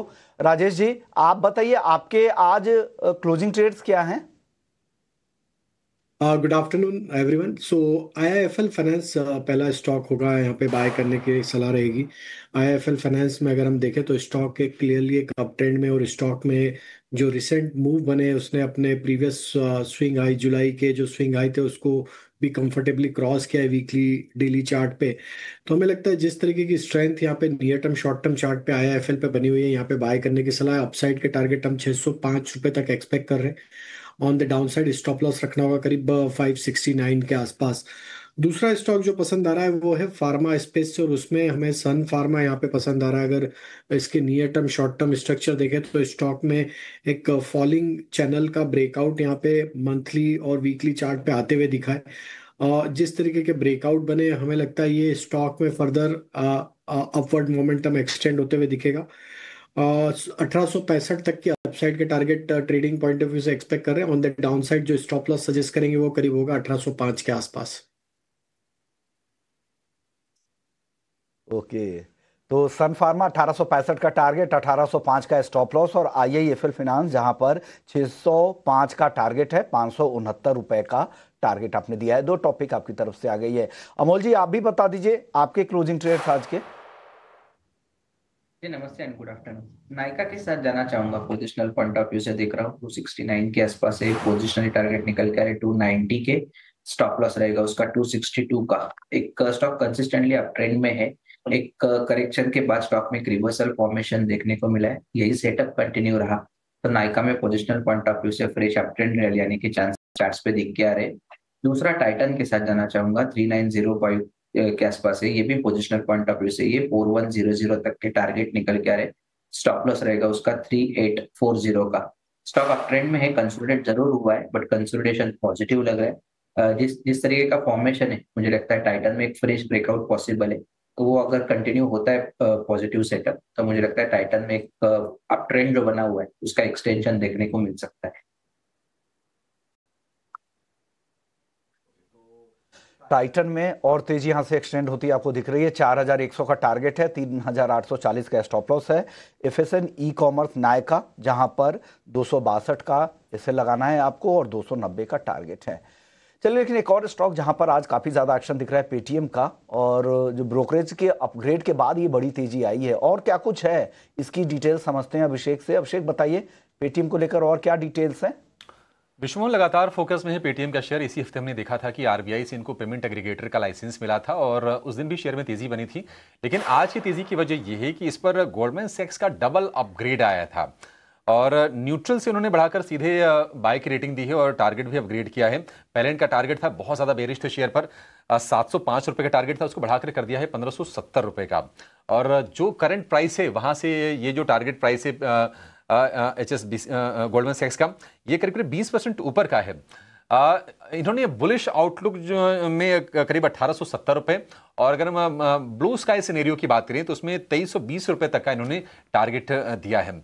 उनका ये कहना है कि जो रेगुलेटरी जो माहौल है, क्योंकि हमने कई सारी बंदिशें देखी पिछले 3 साल में पेटीएम के लिए, उनका ये कहना है कि ओवरहैंग काफी हद तक खत्म हो गया है। वो इनफैक्ट काफी ज्यादा अब सपोर्टिव होते हुए दिख रहे हैं और पेटीएम पेमेंट्स के मार्केट शेयर में उन्होंने आगे रिकवरी की उम्मीद जताई है। साथ ही उन्होंने ये भी कहा है कि नए प्रोडक्ट लॉन्च कंपनी लगातार कर रही है और जिससे कि रेवेन्यू विजिबिलिटी आएगी, अर्निंग को सपोर्ट मिलेगा और इसके चलते आगे 20% तक की भी रेवेन्यू ग्रोथ कंपनी की हो सकती है। साथ ही एबिटा मार्जिन के फ्रंट पर भी एक बड़ी एक्साइटिंग कमेंट्री उनकी तरफ से आई है। उन्होंने कहा कि अगले 3 से 4 साल में एबिटा मार्जिन जो है वो डबल से भी ज्यादा संभव है। तो गोल्डमैन सैक्स तो अब बीट है ही शेयर को लेकर। हमने उसके पहले देखा था कि एक्सिस कैपिटल की रिपोर्ट आई थी, उन्होंने 1500 रुपए का टारगेट दिया था। हालांकि जो वेंचुरा सिक्योरिटीज का जो टारगेट है वो है 2074 रुपए का। लेकिन बहुत सारे लोग ऐसे हैं जो ये प्रश्न पूछते रहते हैं कि ये सब तो ठीक है, हमारा अपना भाव कब आएगा, जो कि 2150 रुपए का आईपीओ प्राइस, उससे अभी काफी ज्यादा दूर है ये शेयर। और गोल्डमैन सैक्स का जो टारगेट है 1570 वाला, मतलब इनके 2150 के आईपीओ प्राइस से भी 27% वो कमी है। और अभी जो प्राइस है पेटीएम का, ये अपने इनके आईपीओ भाव से करीब करीब 40% नीचे के हैं, तो भाव तो अभी काफी दूर दिखाई दे रहे हैं। लेकिन पेटीएम के लिए जो मुख्य जो अड़चने थी, हमने देखा कि बैक टू बैक 3 सालों में 2022 में हमने देखा कि ऑनलाइन मर्चेंट ऑनबोर्डिंग पर बैन लगाया गया था, 2023 में अनसिक्योर्ड लेंडिंग पर पाबंदी आई थी, 2024 में पेटीएम पेमेंट्स बैंक पर हमने देखा था कि बैन लगा था और शेयर को हमने ऑलमोस्ट क्रैश होते हुए देखा, 400 रुपए के भी नीचे शेयर ये गोता लगा गया था। वहां से तो काफी एक्साइटिंग एक जर्नी रही है पेटीएम की। लेकिन अगर हम इसके शेयर की चाल की बात करें तो महीने भर में आपको ज्यादा एक्शन नहीं दिखाई देगा, 1% ऊपर शेयर दिखेगा, लेकिन 6 महीने में करीब 55% के सॉलिड रिटर्न्स हैं। और अगर आप साल भर की बात करें तो 43% ये शेयर चल गया है। तो अच्छी रफ्तार, पेटीएम मजबूत है, लेकिन पेटीएम और कितना यहां से चलेगा जरा ये भी समझ लेते हैं। और जो आईपीओ वाले जो निवेशक हैं जो वेट कर रहे हैं कि मेरा भाव कब आएगा, क्या वो उसकी संभावना आगे बनती हुई दिख रही है, चार्ट क्या इंडिकेट कर रहे हैं ये भी समझ लेते हैं। Rajesh ji, good afternoon. Paytm पर आपका व्यू क्या, यहां से भी फ्रेश लॉन्ग पेटीएम को करना है, और आईपीओ वाले जो निवेशक हैं उनको आप कैसे दिलासा देंगे, क्या करें वो? नहीं, देखिए वो भाव से, आईपीओ के भाव से तो काफी दूर है स्टॉक, और अभी वहां तक कि अप मूव आने में तो काफी समय लग सकता है स्टॉक में। हालांकि अगर देखें तो काफी बड़े करेक्शन के बाद जो रिकवरी बनी है, ऑलमोस्ट ये स्टॉक करेक्ट होकर 300 रुपए तक, 320 रुपए तक फिसल चुका था, वहां से तो काफी अच्छा रिकवरी यहाँ पे ऑलरेडी बन चुकी है। तो जो रिकवरी बनी है और जो अब chart structure long term chart पे बनते हुए दिख रहे हैं, उसमें ये लगता है कि यस, स्टॉक में पोटेंशियल तो है फर्दर तेजी को एक्सटेंड करने का। काफी कुछ फ्रेश बाइंग यहाँ पे इस रिकवरी प्रोसेस में आते हुए दिखी, और कहीं ना कहीं स्टॉक के जो स्ट्रक्चर बनते हुए दिख रहे हैं वो ये दिखाते हैं कि ये स्टॉक गोइंग फॉरवर्ड 1500-1550 की तरफ तो जरूर बढ़ते हुए दिखेगा। वो टारगेट तो हमें लगता है कि वहां तक तो ये स्टॉक में चाल बन सकती है। अब जिस तरीके से इसके फाइनेंशियल इंप्रूव होते रहेंगे, जिस तरीके से यहाँ पे फंडामेंटल इंप्रूव होंगे, तो ये फर्दर और तेजी पकड़ सकता है स्टॉक। लेकिन यहाँ से 1500-1550 तक के अपसाइड के लिए तो जरूर बने रह सकते हैं। पोजिशनल पर्सपेक्टिव से बाय एंड एक्यूमुलेट की ही सलाह है यहाँ पे अभी भी। ऑन द डाउन साइड जब तक ये स्टॉक 1200-1220 के ऊपर बना हुआ है, हमें लगता है कि छोटी मोटी गिरावट में इसको ऐड करना चाहिए। स्टॉक में पोजिशनली 1500 तक के अपसाइड आते हुए दिख सकती है। ठीक है, ये राय होगी आपके लिए पेटीएम के शेयर को लेकर। ट्रेडर का एक बड़ा फेवरेट स्टॉक है एसआरएफ केमिकल स्पेस में, और एसआरएफ में हम देख रहे हैं कि लोअर लेवल से थोड़ी स्ट्रेंथ लौटती हुई दिखाई दे रही है, क्योंकि हमने देखा था कि 32 रुपए के भाव से लगभग 400 रुपए का स्ट्रेट फॉल आया था एसआरएफ में, 28 रुपए के नीचे गया था और वहां से रिकवर कर रहा है शेयर ये। कई सारे ऐसे म्यूचुअल फंड्स भी हैं जिनके पोर्टफोलियो में एसआरएफ का शेयर अभी भी है। हालांकि अगर आप देखेंगे इसका जो 52 वीक हाई है 3325 का है, वहां से तो काफी ज्यादा दूर है। लेकिन गौरव जी, आप जरा बताइए कि इसका फॉर्मेशन आपको कैसा लग रहा है? क्या आपको लगता है कि एक अच्छा स्टॉक ये साबित हो सकता है दिसंबर सीरीज में? बिल्कुल अभिषेक जी, फॉर्मेशन अच्छा है, सॉलिड है। अगर मैं इसे थोड़े से लंबी अवधि के चार्ट्स पे देखूं तो अच्छा खासा कंसोलिडेशन ब्रेकआउट जो हमें लगभग 2800 के भाव के आसपास मिला था, अभी वहां से टेस्ट करके रिवर्सल के संकेत दे रहा है शेयर। ऑल्दो आज एक कंक्लूसिव मूव की बात करें तो ढंग का 3% का मूव आज आया है। वॉल्यूम सपोर्ट अच्छा है, 50 एंड 100 पीरियड के एक्सपोनेंशियल मूविंग एवरेज को जस्ट सरपास ही कर रहा है। क्लोजिंग लेवल्स में भी अगर 1925-30 के आसपास का क्लोजिंग होता है तो आने वाले दिनों में काफी मुझे उम्मीद है 3120 से 3180 तक के लेवल्स टेस्ट करने के लिए ये स्टॉक आगे बढ़ेगा। ठीक है, एसआरएफ को लेकर ये व्यू हो गया। लेकिन चलिए, आज 20 मिनट का सत्र शेष है आज के ट्रेडिंग डे पर, और अपने एक्सपर्ट से ये जान लेते हैं कि अगर आपको बीटीएसटी या फिर एसटीबीटी करना हो तो आपकी नज़र बाजार में कहां पर होनी चाहिए, कहां पर अच्छे ट्रेड्स बन रहे हैं। शुरुआत गौरव जी आपसे ही कर लेते हैं। कोई बीटीएसटी की रिकमेंडेशन आप शेयर करना चाहेंगे? मुझे इस समय कुछ फार्मा शेयर्स काफी अच्छे लग रहे हैं, जैसे कि न्यूलैंड लैब्स को कंसिडर कर सकते हैं। 17,264 थोड़ा महंगा शेयर जरूर है, लेकिन इस समय कुछ चुनिंदा फार्मा स्टॉक्स के अंदर अच्छा मूव दिखाई दे रहा है। जैसे हमें इप्का में अच्छा मूव दिखाई दे रहा है, लॉरस लैब में अच्छा मूव दिखाई दे रहा है, तो मैं न्यूलैंड लैब सजेस्ट करना चाहूंगा। 17,277 का भाव है, इसे बीटीएसटी के लिए कंसिडर कर सकते हैं, और स्टॉप लॉस लगाना चाहिए इसके अंदर लगभग 16,800 का। और जो मैं टारगेट एक्सपेक्ट कर रहा हूं that is close to around 18,000 odd levels. ठीक है, तो आपके लिए Neuland lab, NEWLAND, Neuland lab का जरा आप शेयर लेकर आइए। उस पर राय है गौरव जी की। और अप्रैल से हमने देखा कि ये शेयर ना बहुत तूफानी रफ्तार से चला, 10,000 रुपए के आसपास का भाव था, अभी भाव बढ़ के हो गए इसके 17,000 रुपए के आसपास के। तो मतलब रिटेल को थोड़ा कम पसंद आता है, लेकिन अगर आपको ट्रेडिंग अपॉर्चुनिटी अगर आपकी बनती है, अगर आपका कंफर्ट अलाउ करता है, तो आप इसमें खरीदारी कर सकते हैं ट्रेड के लिहाज से। फंडामेंटली सर चेक कर लीजिएगा, तो मुझे वैल्यूएशन थोड़े से इसके हीटेड अप दिखाई दे रहे हैं न्यूलैंड लैब के। गौरव जी, आपको कहीं जाना है कहीं सर, या फिर आप थोड़ा समय दे सकते हैं हमें अभी? और वी कैन कंटिन्यू। हाँ, तो कंटिन्यू कीजिए सर। आज तो वैसे भी शुक्रवार है, फिर शाम का पूरा वक्त आपका है। थोड़ा समय हमें और दीजिए। राजेश जी, आप बताइए सर, आपकी नजर बाजार में और कहां पर है? क्योंकि बाजार देखिए जब नए हाइज पर होते हैं ना, तो फिर चर्निंग भी बहुत होती है। भले हम ये कहते हैं कि नहीं साइकोलॉजिकल लेवल है, लेकिन कई सारी चीजें बदलती हैं। तो कुछ ऐसे स्टॉक्स जो आपके रडार पर ऑफ लेट आए हों, जहां पर आपको लगता है कि नहीं यहां से गुंजाइश अच्छी है कमाई कराने की?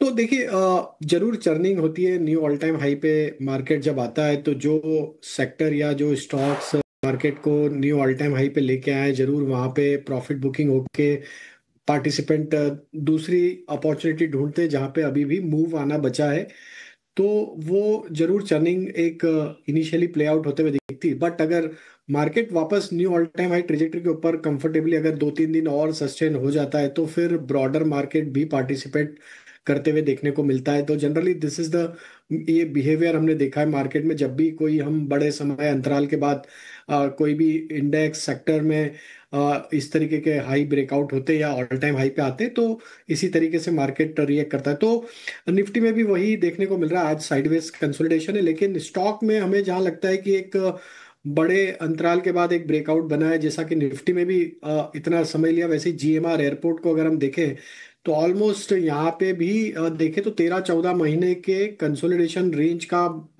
मंथली वीकली चार्ट पे ब्रेकआउट आया है। तो हमें लगता है जीएमआर एयरपोर्ट में जिस तरीके का ब्रेकआउट बना है, ये स्टॉक में अपॉर्चुनिटी है, ये एक नई ट्रेजेक्टरी में मूव होते हुए दिख सकता है। 115-120 तक की अपसाइड भी हमें लगता है पोजिशनली बनते हुए दिख सकती है। तो ये स्टॉक को बाय एंड एक्यूमुलेट रखें जब तक कि ये स्टॉक 102 के ऊपर सस्टेन है। हमें लगता है छोटी मोटी गिरावट में ऐड करना चाहिए, तो ये स्टॉक हमें एक फ्रेश पसंद आ रहा है। वहीं हमें एक स्टॉक जहां पे अभी फोकस है वो है ऑटो एंसिलरी स्पेस से बैटरी मेकर एक्साइड इंडस्ट्री को अगर हम देखें, तो ये स्टॉक भी अपने एक फॉलिंग चैनल की अपर स्लोपिंग ट्रेंड लाइन को अब पेनिट्रेट करते हुए देखने को मिल रहा है। तो हमें लगता है एक्साइड में जो स्ट्रक्चर बना है, ये एक बड़े ब्रेकआउट की तैयारी करते हुए देखने को मिल रहा है। हमें लगता है जैसे ही स्टॉक में 376 377 के लेवल क्रॉस होंगे, ये स्टॉक में एक अच्छा ब्रेकआउट ट्रेड अनफोल्ड होगा और वो स्टॉक को फिर 390 की तरफ भी लेके जा सकता है। तो एक साइड में हमें लगता है एक अपॉर्चुनिटी है, नीचे से स्टॉक अच्छा एक रिकवरी के साइन दे रहा है, तो यहाँ पे 368 के स्टॉप लॉस से बाय करने की सलाह है। ठीक है, 368 के स्टॉप लॉस के साथ एक साइड को बाय करने की सलाह है। और जो जीएमआर एयरपोर्ट है, मुझे बहुत अच्छा लगा राजेश जी आपका शेयर ये। और आज हमने देखी कि इसमें फ्रेश लॉन्च में इनिशिएट हुए हैं जीएमआर एयरपोर्ट में, और वैसे भी पहले से भी मजबूत ये था। एक अपडेट ये भी आया था कि दिल्ली एयरपोर्ट पर कार्गो सिटी बनाने के लिए कंपनी ने एक्सिस बैंक से, आपकी ही पेरेंट ऑर्गेनाइजेशन से, इन्होंने लोन भी लिया है 750 करोड़ रुपए के आसपास का। तो एक्सपेंशन भी कर रहे हैं और बाजार को भी ये शेयर काफी पसंद आ रहा है। 120 का टारगेट, 102 रुपए का स्टॉप लॉस होगा जीएमआर एयरपोर्ट्स के लिए। अच्छी स्ट्रेंथ है आज के सत्र में। अमोल भाई, आप बताइए आपके स्टॉक्स कौन से हैं, और क्या आप भी बाइंग ही करेंगे या फिर कोई सेल साइड का कोई सौदा है, या भी मंदी के बारे में भूल जाएं बाजार में? नहीं, मार्केट ऊपरी लेवल पे भी पॉजिटिव साइड पे ही है, तो बाइंग का ही व्यू है। इनफैक्ट ऐसे स्टॉक पे फोकस कर रहा हूँ जो ये पहले रैली को मिस कर गए, शायद आने वाले वीक में अच्छा परफॉर्म करेंगे। तो एक स्टॉक पिक हुआ है जो है हुंडई का, जो अभी भी ये रैली में कंट्रीब्यूट हुआ नहीं है और लेवल्स भी काफी प्रॉमिसिंग है। तो एक दिन के हिसाब से और थोड़ा शॉर्ट टर्म के हिसाब से भी मैं देखता हूँ, तो एक काफी प्रॉमिसिंग लेवल पे है।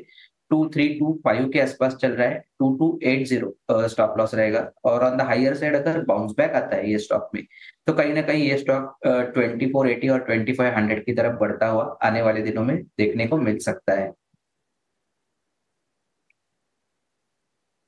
ठीक है, 2480 2500 के टारगेट बन जाएंगे, और 2280 ये होगा आपके लिए स्टॉप लॉस का लेवल। 2480 और 2500 के टारगेट फटाफट हमारे प्रोड्यूसर साहब ने लेवल्स आपकी स्क्रीन पर दे दिए हैं। तो अमोल जी का जो भरोसा है वो है Hyundai को लेकर। आज वायदा में जो सबसे ज्यादा गिरने वाला शेयर है वो है गेल का, यानी कि gas authority of India limited. GAIL basically ये गैस पाइपलाइन वाली कंपनी है। इनके अपने 10 इंटीग्रेटेड पाइपलाइन है जिसके जरिए ये फर्टिलाइजर कंपनीज को, सिटी गैस डिस्ट्रीब्यूशन कंपनीज को गैस की सप्लाई कंपनी करती है। अब प्रॉब्लम इसमें ये आई है कि टैरिफ रिवाइज होता है बार बार, क्योंकि इनको अपने ऑपरेशंस के लिए, मेंटेनेंस के लिए पैसे की जरूरत पड़ती है, और ये जिन कंपनीज को सप्लाई करते हैं उन्हीं से पैसे भी इनको मिलते हैं। ये हिसाब किताब है। अब PNGRB ने जो टैरिफ जो रिवाइज किया है वो गेल के एक्सपेक्टेशन से थोड़ा कम है, तो आगे को लेकर थोड़ी सी मतलब अर्निंग को लेकर निराशा हो जाती है। इसके चलते शेयर में आज हम कमजोरी देख रहे हैं। क्या कुछ PNGRB की तरफ से हुआ है, गेल की तरफ से क्या कमेंट आए हैं, चैलेंजेस क्या हैं, ये जरा समझ लेते हैं कि आज शेयर टूटा क्यों। हमारी सहयोगी जुड़ गई हैं आशीषा इसके बारे में जानकारी लेकर। आशीषा बताइए क्या दिक्कतें आई आज गेल के शेयर को लेकर? बिल्कुल, गेल के स्टॉक में आज करीब 6% की गिरावट दिखी है और इसके पीछे की वजह ये है कि पिछले कुछ महीनों से कंपनी प्राइस हाइक मांग रही थी, गैस टैरिफ हाइक, जो पीएनजीआरबी जो रेगुलेटरी बोर्ड है उन्होंने दिया तो है, लेकिन कंपनी की जो एक्सपेक्टेशन थी, कंपनी की जो आस्क थी उससे काफ़ी कम दिया है। पीएनजीआरबी ने गैस टैरिफ के प्राइसेस 12% से बढ़ाए हैं, लेकिन कंपनी 33% तक का प्राइस हाइक मांग रही थी। एनालिस्ट कम्युनिटी भी एक्सपेक्ट कर रही थी कि ज़्यादा प्राइस हाइक होगा, करीब 20 से 25% का, तो अनुमान से तो कमज़ोर है ही, कंपनी की आस्क से भी काफ़ी कमज़ोर है और इसी के चलते स्टॉक में भारी गिरावट दिखी है। हालांकि पीएनजीआरबी ने इसने क्लैरिफिकेशन दिया है, उनका कहना है कि एक साथ सडन 33% का प्राइस हाइक कंपनी नहीं दे सकती, पीएनजीआरबी अप्रूव नहीं कर सकती और इसी के चलते उन्होंने स्टैगर्ड प्राइस हाइक लेने का अभी के लिए क्लैरिफिकेशन दिया है कि 12% का प्राइस हाइक अभी और इसके बाद gradually over a period of next 1-2 साल कंपनी और भी प्राइस हाइक लेगी। ये क्लैरिफिकेशन हालांकि काफ़ी अच्छा है, लेकिन उसके बावजूद स्ट्रीट में नेगेटिव रिएक्शन दिखा है। स्टॉक करीब 6% की गिरावट के साथ कारोबार करता हुआ। सिटी की भी एक रिपोर्ट आई है, उनका मानना है कि हाँ अभी के लिए क्लैरिफिकेशन तो ठीक है, लेकिन उनका मानना है कि नतीजे 2 से 3% तक इम्प्रूव होते हुए नजर आ सकते हैं 12% प्राइस हाइक के चलते। उन्होंने अभी भी खरीदारी की राय बरकरार रखी है, लेकिन बड़ी खबर यही है कि अनुमान से काफ़ी कमज़ोर प्राइस हाइक पीएनजीआरबी ने अप्रूव किया है और इसी के चलते स्टॉक में 6% का नेगेटिव रिएक्शन आज के सत्र में नजर आया है। ठीक है शीशा, जब यही है कि अगर पैसे कमाएंगे, सीधे सीधे समझिए इसको कि अगर इनके पास इनकी कमाई अगर घटती है तो फिर अगर इनको एक्सपेंशन करना हो, नए ज्योग्राफीज में जाना हो, तो उसको लेकर थोड़ी सी निराशा हो जाती है।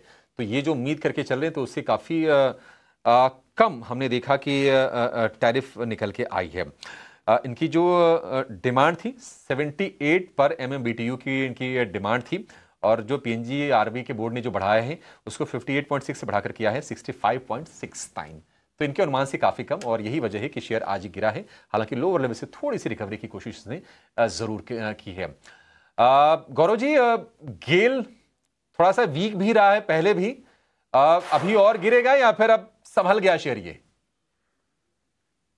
अभिषेक जी, ओवरऑल गेल का फॉर्मेशन बहुत ही साइडवेज रेंज बाउंड रहा है। वो अपर बैंड लोअर बैंड अभी भी इंटैक्ट है, 180-85 on the higher side, 170 on the down side, may be 65 तक। तो मुझे कुछ खासी उम्मीद अभी नहीं है। ये मिडिल ऑफ द रेंज में ट्रेड कर रहा है, तो I think it is better to avoid it. और अन्य स्टॉक्स काफी हैं इस समय जो अच्छी अपॉर्चुनिटीज दे रहे हैं, आई थिंक उन पर कॉन्सेंट्रेट करना बेटर रहेगा। ठीक है, जो स्टॉक्स अच्छे अपॉर्चुनिटी दे रहे हैं उस पर कॉन्सेंट्रेट कीजिए।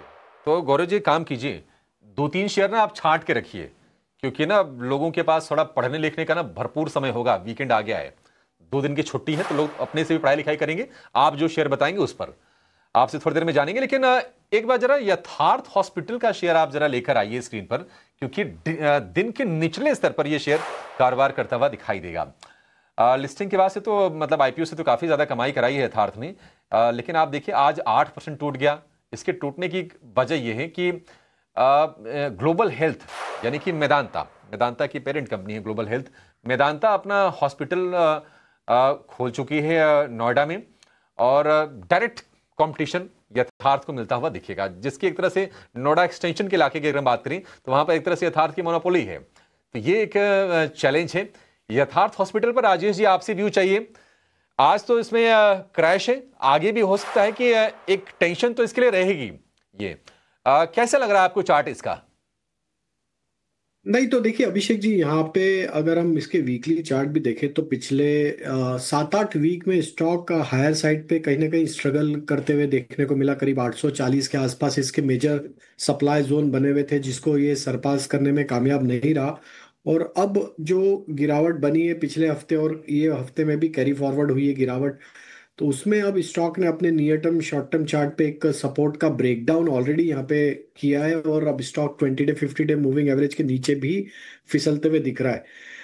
आज का वॉल्यूम एक्शन भी ये वीक में अगर हम देखें तो ये आज के दिन का काफी बड़ा वॉल्यूम एक्शन भी आया है इसमें। तो हमें लगता है कि ये जब तक अब 740 के ऊपर सस्टेन नहीं होता है, यहाँ पे फर्दर और प्रॉफिट टेकिंग एक्सटेंड होते हुए दिख सकती। हो सकता है स्टॉक में एक गिरावट 665 की तरफ भी इस स्टॉक को लोअर साइड पे लेके जाए, तो अभी अवॉइड ही करना है, थोड़ा बाय अभी नहीं करना है इसको। तो हमें लगता है थोड़ी और वीकनेस यहाँ पे बढ़ते हुए दिखेगी टुवर्ड्स 665। कुछ और गिरावट दिख सकती है, 665 तक ये स्टॉक गिरकर आ सकता है। तो यहाँ से करीब करीब आपको 40-45 रुपए की गिरावट और दिख रही है यथार्थ हॉस्पिटल को लेकर। तो अभी यहाँ पे खरीदारी नहीं करने की सलाह दे रहे हैं राजेश जी।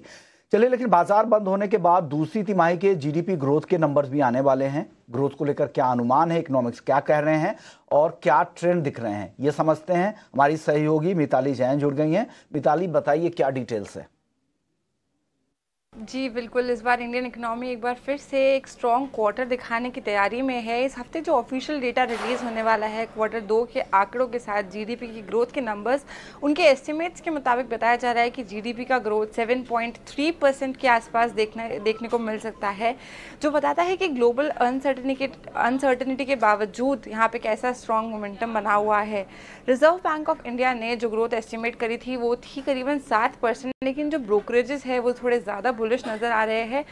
उनका कहना है कि 6 से 8.5% के बीच के जो एस्टिमेट्स हैं यहाँ पे ब्रोकरेजेस की तरफ से आते हुए नज़र आए।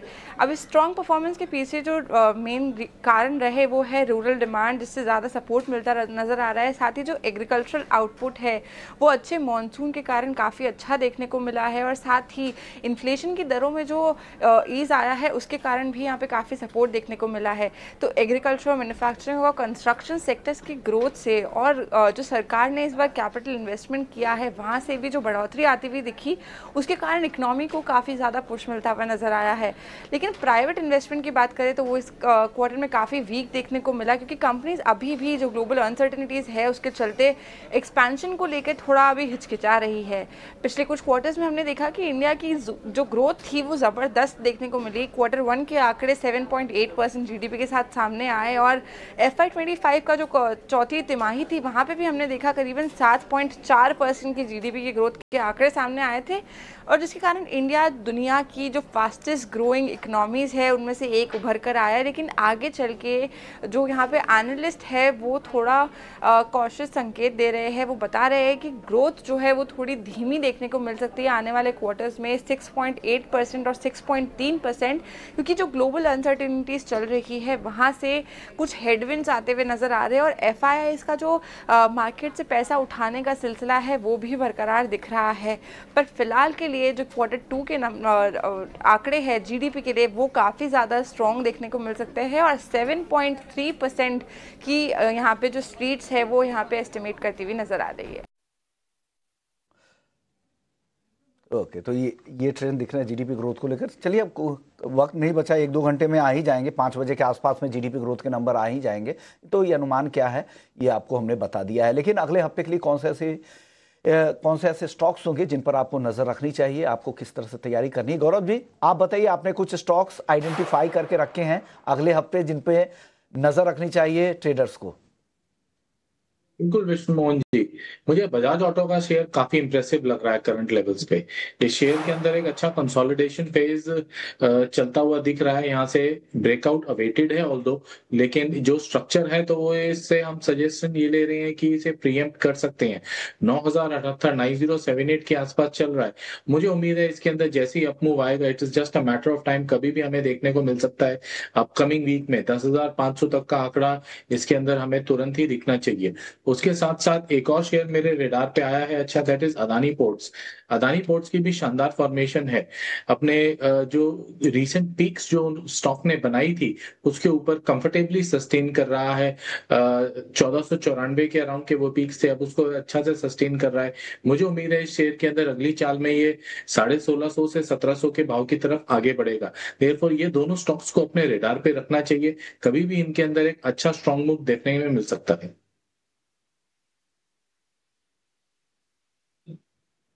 ठीक है, अडानी पोर्ट्स बढ़िया स्टॉक। अडानी पोर्ट ने मतलब ना जब हिंडनबर्ग के जो आरोप लगे थे कंपनी के ऊपर, 400 रुपए के आसपास तक ये शेयर आ गया था, और वहां से क्या कमाल की रिकवरी रही अडानी पोर्ट्स में। तो एक A लीटर वाला शेयर और एक B लीटर वाला शेयर। बजाज ऑटो को लेकर भी गौरव जी हैं बुलिश, इसमें भी है बाइंग की रिकमेंडेशन। 9,000 रुपए के ना सिर्फ ऊपर बजाज ऑटो आया है बल्कि उसके ऊपर अब टिक भी रहा है। चलिए अब बाजार तो थोड़ा लैकलस्टर आज के सत्र में रहा और इसी तरह की उम्मीद भी थी। हमने सुबह के सत्र में आपको कहा था कि बाजार से आज बहुत ज्यादा उम्मीद करके आप चलिए मत, थोड़े से ना क्यूज भी आपको ना मिलेंगे नहीं। इस वक्त निफ्टी जो है 8 अंक नीचे आपको दिखाई देगा और अगर निफ्टी बैंक की बात करें तो करीब करीब 20 अंकों के आसपास की तेजी पर निफ्टी बैंक आज बंद होने जा रहा है। इंट्राडे में आज निफ्टी बैंक ने नया हाई बना दिया, तो ये तारीख याद कर लीजिए कि नहीं, आज 28 तारीख को निफ्टी बैंक का नया हाई बना। देखते हैं कि ये सोमवार को अगर नया हाई बना तो फिर ये तारीख बदल जाएगी। लेकिन बहुत ही नैरो रेंज में निफ्टी ने आज के सत्र में कारोबार किया है। और निफ्टी के अगर हम गेनर्स की आज बात करें तो एमएनएम ने स्ट्रेंथ अच्छा दिखाया। लगातार हम देख रहे हैं कि नए लॉन्चेस हो रहे हैं। अभी उन्होंने BE6 उनकी जो इलेक्ट्रिक व्हीकल है उसके एक नए वेरिएंट को उन्होंने उतारा था और हम सस्टेन्ड बाइंग देख रहे हैं। फार्मा में कुछ स्टॉक्स चले, सन फार्मा में हमने तेजी देखी। इसके अलावा हमने देखा कि डॉक्टर रेड्डीज में थोड़ी सी बाइंग थी। ऑटो स्टॉक्स की बात करें तो बजाज ऑटो में एमएनएम के अलावा हमने अच्छी खासी आज मजबूती देखी। आयशर का शेयर भी आधे % ये चला। तो ये कुछ शेयर्स हैं जहां पर बाइंग आज के सत्र में हो रही थी। अगर हम गिरने वाले शेयरों की बात करें तो फाइनेंशियल स्टॉक्स में आज थोड़ी सी नरमी रही। श्रीराम फाइनेंस करीब 1.5% फिसला है। इसके अलावा हमने देखा कि बजाज फिनसर्व में कमजोरी रही। फाइनेंशियल के अलावा कंजम्पशन की बात कर लें तो टाटा कंज्यूमर हो गया, इटर्नल हो गया, ये शेयर कमजोर आज के सत्र में हुए हैं। आईटी में एससीएल टेक और इन्फोसिस हमने आधे % की आज नरमी देखी है। लेकिन वायदा का जो सुपरस्टार शेयर रहा आज का वो रहा एसआरएफ, 3% 3.5% की तेजी है। वरुण बेवरेजेस में भी अच्छी बाइंग है आज करीब 3.25% के आसपास की। लॉरस लैब हमारे एक्सपर्ट ने रेकमेंड भी किया इसको और ये शेयर बहुत मजबूती से चला है। करीब हमने 2.25% के आसपास की तेजी लॉरस लैब्स के शेयर में देखी। कल्याण ज्वेलर्स में, पेटीएम में भी 2 से 2.5% के आसपास की मजबूती आज के सत्र में रही। पीएनजीआरबी से थोड़ी टैरिफ को लेकर निराशा हुई गेल को और गेल 4.5% टूट गया। एमसीएक्स 10,300 के ऊपर निकल गया था। प्रॉफिट टेकिंग आज के सत्र में आई। 10,000 के आसपास ही एमसीएक्स का शेयर बंद होने जा रहा है। इसके अलावा एस्ट्रल हो गया, एसबीआई लाइफ, एनसीसी कुछ और शेयर रहे जहां पर आज के सत्र में हमने थोड़ी सी नरमी देखी है। तो ओवरऑल बंद होते होते निफ्टी बैंक भी लाल निशान में फिसल गया और निफ्टी में भी हमने आज 10 अंकों की हल्की सी गिरावट देखी। ब्रॉडर मार्केट से जो संकेत थे वो भी थोड़े से नेगेटिव साइड पर ही आज के सत्र में थे। 1526 शेयर कमजोर, करीब 1400 शेयर आज के सत्र में रहे मजबूत। चलिए इस शो को यहीं पर अब समाप्त करने का समय भी हो गया है। राजेश जी, गौरव जी, अमूल जी, आप तीनों का बहुत शुक्रिया आज हमें समय देने के लिए और बेहतरीन स्टॉक्स हमारे दर्शकों को रेकमेंड करने के लिए ट्रेड के लिहाज से, और अगर कोई पोजीशन रखना चाहता है तो उसके लिए भी। फिलहाल विश्वमोहन को और मुझे आप दीजिए इजाजत। एक छोटे से ब्रेक के बाद कराएंगे आपकी हम कल की तैयारी, आपने जाएगा नहीं।